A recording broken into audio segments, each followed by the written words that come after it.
Hello everyone, आज के video में हम लोग डिस्कस करने वाले हैं जी मेंस में आया हुआ क्वेश्चन जो कि 2024 इसी साल आया हुआ है। ठीक है, तो चलो देखते हैं क्वेश्चन क्या है। The question is the shortest distance between the parabola y² equals to 4x and a circle x² + y² - 4x - 16y + 64 equals to 0। मतलब हम लोग के पास एक पैराबोला है और एक सर्कल है and we have to find the shortest distance between them. Okay, तो एज्यूम कर लेते हैं we have a parabola like this and our circle is like this। ठीक है, इसका इक्वेशन क्या है? y² = 4x। रफ स्केच में आप कुछ भी ले सकते हो। तो एक जनरल पॉइंट हम लेना चाहेंगे इस पैराबोला पे, और जनरल पॉइंट को क्या लेते हैं? जनरली जब भी हम लोग को लेना होता है तो हम लोग पैरामेट्रिक कोऑर्डिनेट लेते हैं। तो क्या करो, देखो यहाँ पे y का वैल्यू क्या होता? √4 ऑफ x। तो 4 का तो 2 हो गया और x को t ले लिया तो 2t। y को अगर 2t लेते हैं तो x को t² लेना होता। अगर x को t² लोगे तो एक जनरल पॉइंट मिला, कितना मिला? x को t² लिया, 2t। This is our parametric coordinate of this parabola. आप चाहे तो याद करके रख सकते हो, 80² 280 होता था। ठीक है, तो ये रहा हम लोग का पैराबोला का एक पॉइंट।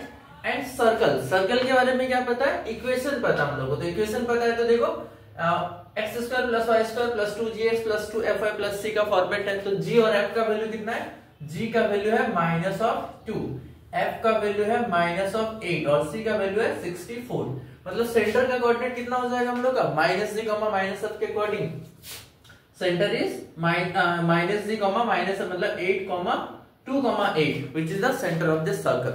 तो अगर आप ध्यान से देखो, ये दोनों पॉइंट के रिस्पेक्ट में हम लोग ये डिस्टेंस निकाल सकते हैं। Let us say this point is P, this point is O and this point is Q। और हम लोग को निकालना क्या है? हम लोग को निकालना है द लेंथ PQ निकालना है, जो कि मिनिमम होगा। ठीक है, तो मैक्सिमम मिनिमा का कॉन्सेप्ट आएगा। तो एक काम करते हैं ना, PQ बाद में निकालेंगे हम लोग, पहले OP निकाल लेते हैं, मैक्सिमम या तो मिनिमम। शॉर्टेस्ट बोल रहा था तो मिनिमम निकालना पड़ेगा। ठीक है, तो चलो हम लोग अप्लाई करते हैं। देखो एक्चुअली OP निकाल सकते हैं डिस्टेंस फॉर्मूला से। तो OP क्या होता है हम लोग का? The distance OP equals to √x2 - x1 का स्क्वायर, मतलब t² - 2 का होल स्क्वायर एंड 2t - 8 का होल स्क्वायर, 2t - 8 का होल स्क्वायर। ओके, तो OP हम लोग निकाल लिया। अब OP को क्या करना है? मिनिमाइज करना। मैक्सिमम मिनिमम जो कॉन्सेप्ट होता है ना, डिफरेंशिएशन, डबल डिफरेंशिएशन, वो करना है। तो चलो इसको करते हैं। तो उससे पहले छोटा सा चीज बताओ, अगर OP मिनिमम होगा तो OP का स्क्वायर भी तो मिनिमम होगा ना। तो ये रूट को गायब कर लेते हैं। क्या होता है सिचुएशन? दिस इज OP का स्क्वायर इक्वल्स टू t² - 2 का whole square plus of 2t - 8 का होल स्क्वायर। अब क्या करते हैं? इसको z मान लेते हैं। इसको हम लोगों ने z मान लिया और इसको डिफरेंशिएट कर दिया dz/dt के रिस्पेक्ट में। t के रिस्पेक्ट में डिफरेंशिएशन कितना होता है? चलो देखते हैं। दिस इज 2 × t² - 2 × t² का 2t।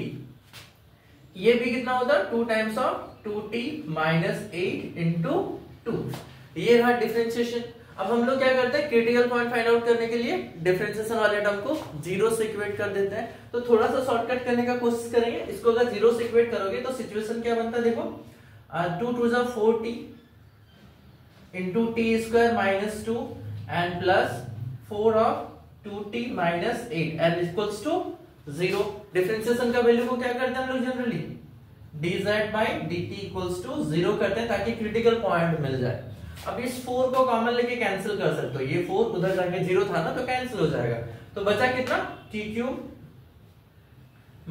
2t + 2t - 8 equals to 0। तो ये 2t का काम खत्म। तो tq अगर 8 आया तो t कितना हो जाएगा हम लोग का? t हो जाएगा 2। The value of t is 2। t का एक ही वैल्यू मिला, क्रिटिकल पॉइंट एक ही मिला। तब आप लोग बताओ, डबल डिफरेंशिएट करके वेरीफाई करके कोई फायदा है क्या? मेंस का क्वेश्चन में ऐसा करके कोई फायदा तो होता नहीं है। एक पॉइंट आया तो जो क्वेश्चन में बोला है ना शॉर्टेस्ट, तो वो मिनिमम ही आने वाला है। तो वेरीफाई करने का कोई जरूरत नहीं है। तो t को हम लोगों ने क्या ले लेंगे? इस पे 2 ले लेंगे। तो p का कोऑर्डिनेट क्या हो जाएगा? देखो t²। तो p का वैल्यू चाहे तो निकालो या तो डायरेक्टली OP निकाल लो, लेंथ ऑफ OP।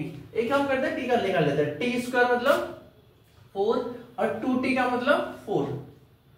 तो p का कोऑर्डिनेट हम लोग को मिल गया। तो OP कितना हो जाएगा? OP इज इक्वल्स टू √4 - 2 का होल स्क्वायर इज 2², मतलब 4 हो जाएगा।